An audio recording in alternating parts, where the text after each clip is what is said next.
Hello everyone, अस्सलाम वालेकुम। उम्मीद करती हूँ आप सब लोग ठीक होंगे। और थोड़े दिनों बाद आज मैंने अपना ब्लॉग बनाया है।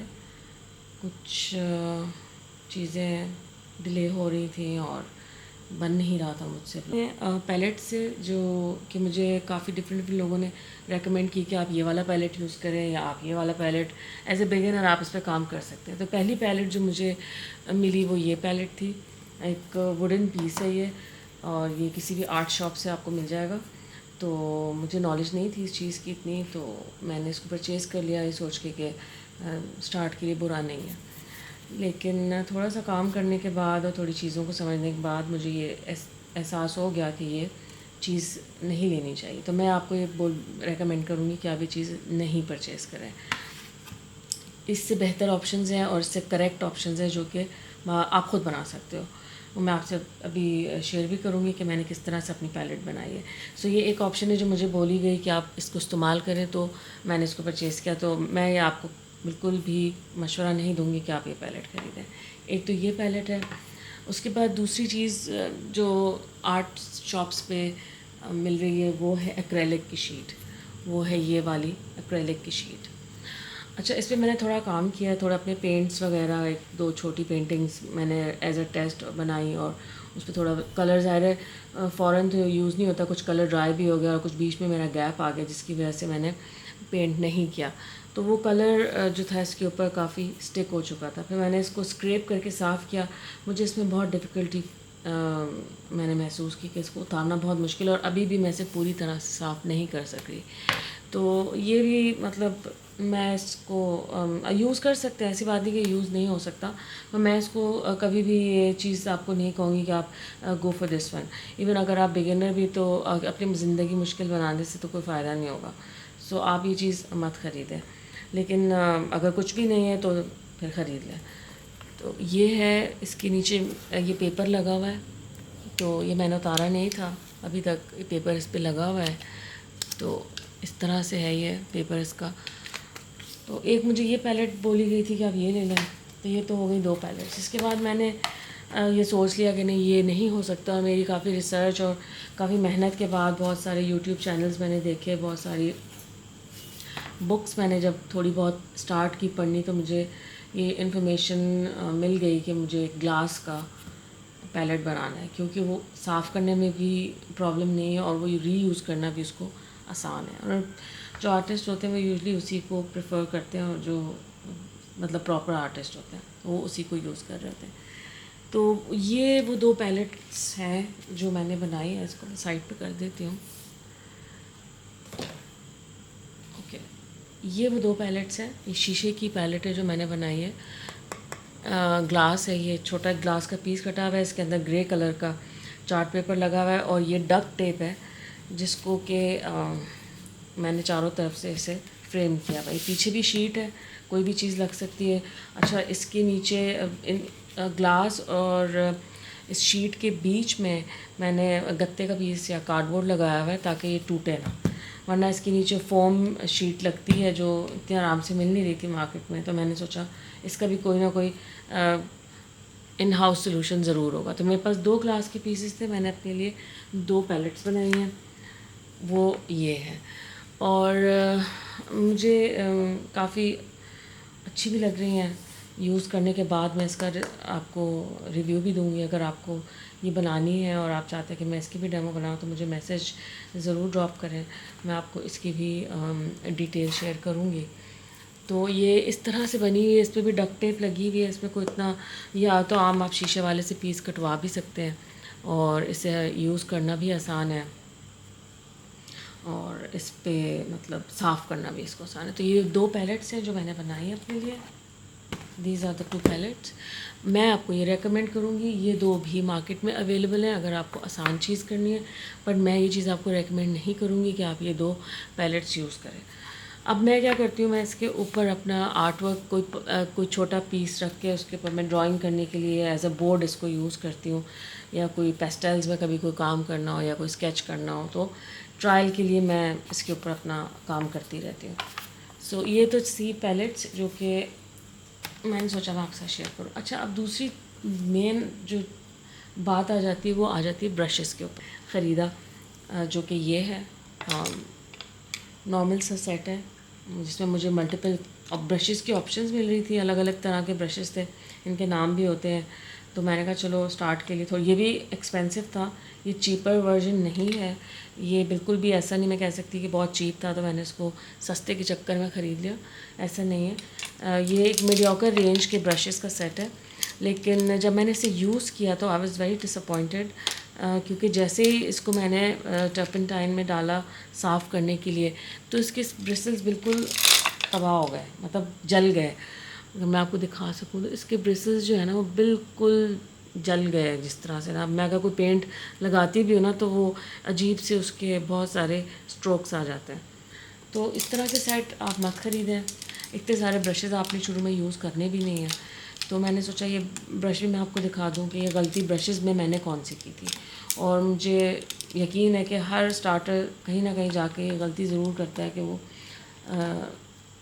ऐसी प्रोडक्ट परचेज़ कर लेता है जो जिसमें पैसे भी खर्च हो जाते हैं और वो काम भी नहीं आता। तो ये एक सेट है जो मैंने ख़रीदा था, और मैं नहीं कहूँगी कि आप इस तरह के किसी भी 12-11 या नंबर के मतलब ब्रशेज़ के चक्कर में कोई ऐसे सेट्स ख़रीदा। तो ये गलती थी जो कि मैंने सीख लिया उसके साथ कि मुझे नहीं करना था, आप भी मत करें।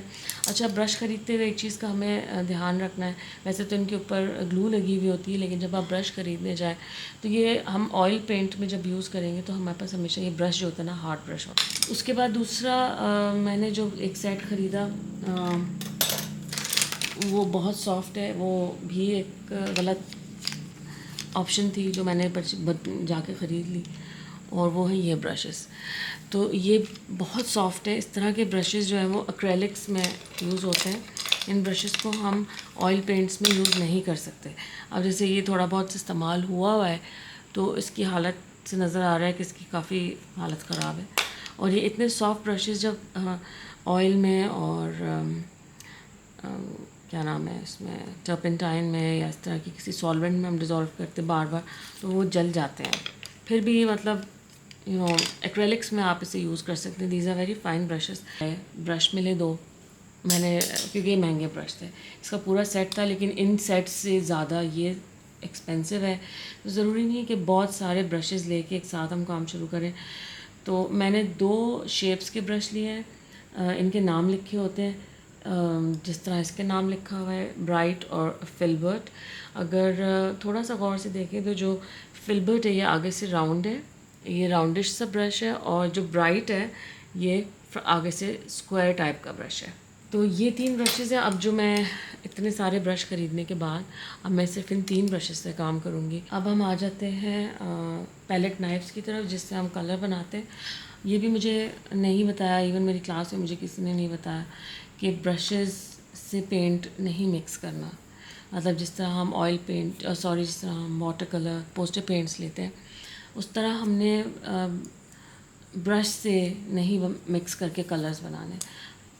ऑयल पेंट के कलर पैलेट नाइफ से बनते हैं, इससे पेंटिंग्स भी होती हैं, लेकिन जो कलर मिक्सिंग है वो पैलेट नाइफ से होती है। और ये एक शेप जो है, ये ही शेप सबसे ज़्यादा यूज़ होता है, सबसे ज़्यादा काम का होता है। अगर आप लूज़ में मिल रहा है तो लूज़ में यही वाला शेप लें। मैंने सेट में ही लिया था, लेकिन अब मेरे सामने यही है क्योंकि मैं इसको इस्तेमाल करूँगी। ब्रशेज़ के बाद जो स्क्रैपर मैंने लिया, जो मुझे इस वक्त यही मिला था, वरना मुझे रेज़र ब्लेड वाला लेना है, वो मैं ढूंढ रही हूँ, मुझे मिल जाए तो मैं लूँगी, क्योंकि वो अपेरेंटली इसको अच्छी तरह पैलेट को साफ़ करता है। फ़िलहाल ये आर्ट शॉप्स पे मिल रहा है, स्क्रैपर है जिससे पेंट भी उतारते हैं, तो आप इससे अपना कलर रिमूव कर सकते हैं। ड्राई या वेट किसी भी सिचुएशन में आपने डाला हो तो वो यूज़ करने के बाद उसे आप साफ़ कर सकते हैं। ये टोटल इन्फॉर्मेशन थी इसकी। अब हम आते हैं कलर्स की तरफ। अच्छा, ऑयल पेंट्स बेसिकली पहली जो परचेज़ थी ऑयल पेंट की वो थी छोटी ट्यूब्स, जो एक पूरा पैक मिलता है, ये वो वाली ट्यूब्स है, और इसमें सारे कलर्स होते हैं तकरीबन, जिससे मतलब स्टार्ट किया जा सकता है काम। लेकिन इसमें जो मुझे सबसे बड़ी चैलेंजिंग चीज़ लगी वो ये था कि इन ट्यूब्स के ऊपर ना नाम नहीं लिखा हुआ था कलर का, क्योंकि मैं पहले से पेंट्स में, ऑयल इंक्स में, पोस्टर पेंट्स, इंक्स और वाटर कलर में काम करती रही हूँ, तो हमें आदत हो गई है कलर को पहचानने की, या कोई भी करेगा काम जैसे कलर पहचानने की नाम से आदत हो जाती है या पहचाना ही ऐसे जाता है। अच्छा, अब इसके अलावा आ जाते हैं असल काम के ऊपर कि कलर लेने कौन से। यहाँ पर भी मेरे साथ यही हुआ, मुझे था कि मेरे पास येलो भी होना चाहिए, ब्लू भी होना चाहिए, और अदर कलर्स, जितने भी कलर्स अवेलेबल थे जो मुझे समझ में आ रहे थे एज अ पैलेट मैंने बनाए थे, वो फिर एक नए मीडियम में भी मैंने उन कलर्स को फॉलो करके ये सारी जो है ना कलर्स की परचेजिंग की। अब मुझे ये समझ नहीं आ रहा था कि कौन से कलर से मुझे क्या बनाना है, किस कलर को मिक्स करूँगी तो क्या कलर बनेगा, शेड्स हैं, ह्यूज़ एंड टोन्स, और इस तरह से एक पेंटिंग को किस तरह से मैं एक कॉम्पोजिशन को बैलेंस कर सकती हूँ, मैं देख के ऑयल में किस तरह से उसे बना सकती हूँ। तो अगेन रिसर्च बेस्ड सारा मेरे पास इंफॉर्मेशन है। अब मुझे थोड़ी बहुत समझ आ रही, तो कलर में इतने सारे कलर्स लेने की ज़रूरत नहीं है, सिर्फ 6 कलर की ट्यूब से ही हम काम शुरू करेंगे, और इसी से हमें पता चलेगा कि किस तरह से हमने कलर के साथ डील करना है और किस तरह से हमें इस कलर से बहुत सारी और कलर बनाने हैं। बेसिक कलर पैलेट जो ऑयल पेंट्स में लेनी है, इन कलर्स के अलावा जो मैंने एक्स्ट्रा लिए हुए हैं वो ये हैं।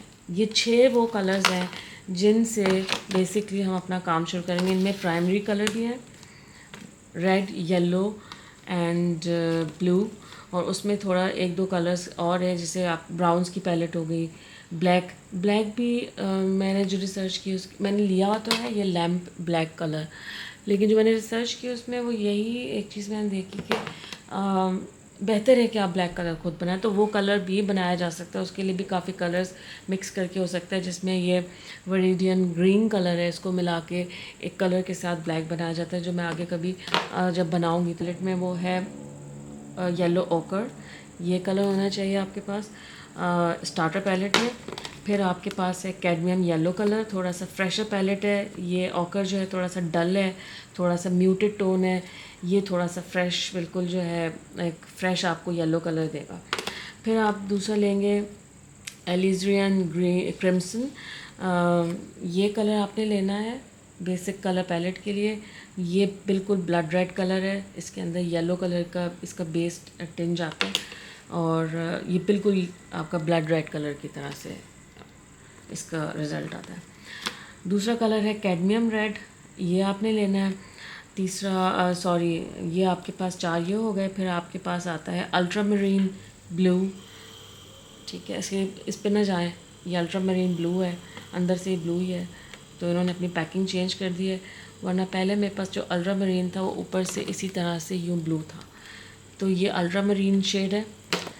फिर आ जाता है सिरिलियन ब्लू, ये 6 कलर बहुत मतलब बेसिक आपकी पैलेट है जिससे ऑयल पेंट स्टार्ट। ये सारी कन्फ्यूजन के लिए है, आपने ये नहीं लेना है, ये 6 कलर पैलेट से आपने काम स्टार्ट करना है। यही 6 कलर पैलेट आपने परचेज़ करनी है, इसी के ऊपर हम फोकस करेंगे। अब ब्राउन के पैलेट में आपके पास क्या होना चाहिए, वो होना चाहिए आपके पास बर्न्ट सियाना। ये बहुत ज़्यादा इम्पॉर्टेंट कलर है, ये आपने लाजमी लेना है। बर्न्ट सियाना करके इसका नाम है, अगर आपको इस वक्त नज़र आ रहा हो, देख सकें आप, तो बर्न्ट सियाना कलर है। दूसरा आपके पास है बर्न्ट अंबर, ये भी आपने लेना है। दोनों कलर बहुत ज़रूरी है। तो ये आपकी हो गई ब्राउन्स की बेसिक्स। वाइट आपने लेना है, टाइटेनियम वाइट आता है, ये आपके पास ट्यूब होनी चाहिए इन 6 कलर्स के अलावा। तो ये हो जाते हैं सारे आपकी बेसिक, इन सब की हमें ज़रूरत नहीं है। बेसिकली इस सारी एक्सरसाइज के बाद मैं ऑयल पेंट करूँगी सिर्फ इन चीज़ों से। This is more than enough for me to start working this tray only. तो ये सब आपने नहीं लेना। अच्छा, एक चीज़ और यहाँ मैं मेंशन करना चाहूँगी, मुझे थोड़ा सा एलर्जी लेवल मेरा थोड़ा सा है, मुझे टर्पेंटाइन के फ्यूम से थोड़ी एलर्जी हो जाती है। तो मैंने ये एक लो ऑर्डर थिनर लिया है अपने काम के लिए। थोड़ा सा एक्सपेंसिव है, ये मुझे 1150 का मिला है, तो लेकिन ये कि हेल्थ इज़ एवरीथिंग। और ये भी यही से मैंने लिया है, डॉलर राउनी का है, यूके बेस्ड है, तो आई थिंक ये थोड़ा कम हैज़र्डस होगा। तो ये सारी चीज़ें हैं। नेक्स्ट वीडियो में मैं इंशाल्लाह आपके साथ इन बेसिक कलर्स को यूज़ करूँगी। थोड़ा बहुत हम इसको कैनवस पे लगाएंगे, और इसका रिज़ल्ट देखेंगे कि हमने कैसे इसे यूज़ करना है। मैं अपनी पैलेट्स यूज़ करूँगी, इसका यूजेज इसकी क्लीनिंग में आपके साथ शेयर करूँगी, और अपने ब्रशेस का एक्सपीरियंस शेयर करूँगी, और अपने कलर्स की पैलेट देखूँगी। तो आज के ब्लॉग के लिए इतना ही, एंड आई होप आपको मेरा ब्लॉग अच्छा लगा होगा, थोड़ा इन्फॉर्मेटिव लगा होगा। और अगर आप के लिए कोई भी चीज़ हेल्पफुल है तो do comment and like share and subscribe my channel. मुझे बहुत देर हो रही है चीज़ें अपलोड करने में, बट आई थिंक अब मुझे आपसे कम्युनिकेट करने की आदत हो गई है, और स्टार्ट में ही आदत होना अच्छी बात है। And I want to make a family here. तो इंशाल्लाह I will see you in the next blog. अल्लाह हाफिज़, बाय।